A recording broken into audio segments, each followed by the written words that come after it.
ఆజ్ఞ అతిక్రమించకూడదు, ఆజ్ఞను తృణీకరించకూడదు.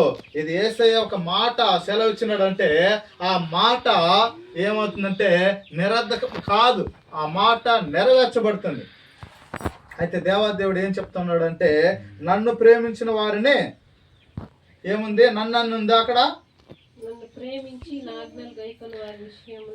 నన్ను ప్రేమించిన ఆజ్ఞలు గైకొని వారి విషయంలో 1000 తరముల వరకు కరుణించువాడై ఉన్నాను.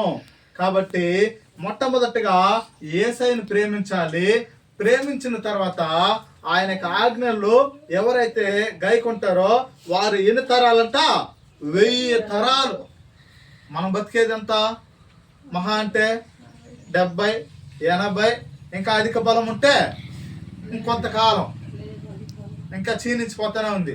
అయితే దేవాదేవుడు చెప్తున్నాడు, ఆయన ఆజ్ఞ ఏం చెప్తున్నాడు అంటే 1000 తరాల వరకు నేను కరుణిస్తా.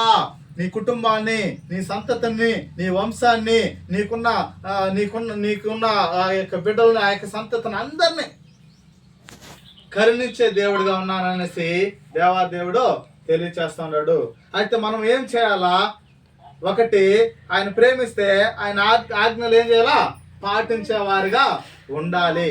ఒకవేళ ఆయన ప్రేమించి ఆయనకు ఆజ్ఞలు పాటించకపోతే ఆయన కరుణ మన మీద ఉంటుందా, ఉండనే ఉండదు.